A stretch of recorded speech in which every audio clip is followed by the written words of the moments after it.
যুক্তরাষ্ট্র ইসরায়েলের বন্ধুত্বের কথা অজানা নয় কারো।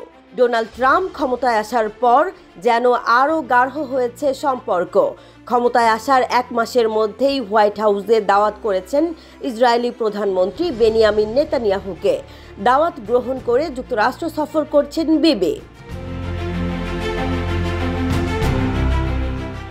একই দিন জাতিসংঘের নিরাপত্তা পরিষদে ইসরায়েলের বিরুদ্ধে একাধিকবার যুদ্ধবিরতির চুক্তি ভঙ্গের অভিযোগ দায়ের করেছে লেবানন।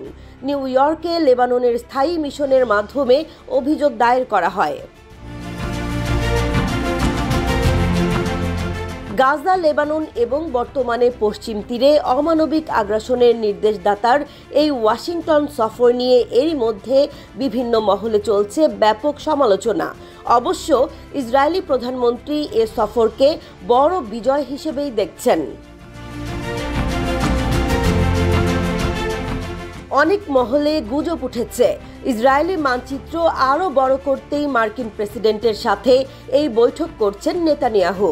দুই নেতার সাক্ষাতে গাজায় দ্বিতীয় ধাপের যুদ্ধবিরতি নিয়ে আলোচনা হবে কিনা তা নিয়েও চলছে নানা জল্পনা কল্পনা। যদিও এ ইস্যুতে আলাপ শুরু করতে জোর দিচ্ছে মধ্যস্থতাকারী দেশ কাতার। তবে আবার যুদ্ধ শুরু করতে ক্রমাগত চাপ সৃষ্টি করছেন ইসরায়েলের ডানপন্থী নেতারা।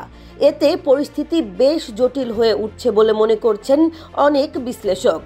এদিকে যুদ্ধবিরতি নিয়ে নেতিবাচক ইঙ্গিত দিয়েছেন মার্কিন প্রেসিডেন্টও।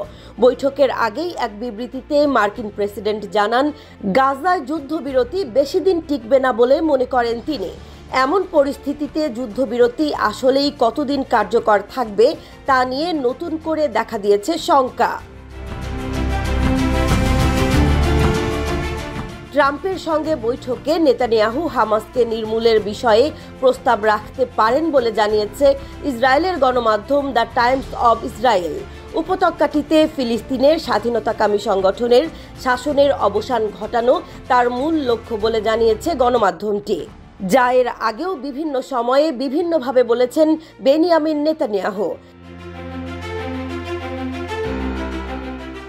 এদিকে ইরান ইস্যুতে বেশি জোর না দিয়ে মধ্যপ্রাচ্যে নিয়ন্ত্রণের জন্য ইসরায়েলের সঙ্গে সৌদি আরব, সংযুক্ত আরব আমিরাতের সুসম্পর্ক গড়ে তোলার চেষ্টা করা হবে বলে জানিয়েছেন ইসরায়েলের সরকারি এক কর্মকর্তা। ব্রিটিশ গণমাধ্যম দ্য গার্ডিয়ানকে তিনি আরও জানান, গাজা পুনর্গঠনে সৌদি আরব ও সংযুক্ত আরব আমিরাতের সঙ্গে এক হয়ে কাজ করতে চান ট্রাম্প। নেতানিয়াহু কখনো ট্রাম্পের বিরোধিতা করবেন না বলেও জানান তিনি। 7 অক্টোবর 2023 ইসরায়েলের সীমান্তবর্তী এলাকায় স্থল, জল, আকাশ 3 পথে হামলা চালায় ফিলিস্তিনি স্বাধীনতাকামী সংগঠন হামাস। তারপরই গাজায় নির্বিচার হত্যাযজ্ঞ শুরু করে ইসরায়েলের সেনাবাহিনী IDF। 1 বছরের বেশি সময় ধরে চলা সংঘাতে গাজায় প্রাণ হারিয়েছেন 47,000-এর বেশি ফিলিস্তিনি, আহত 1 লাখের বেশি।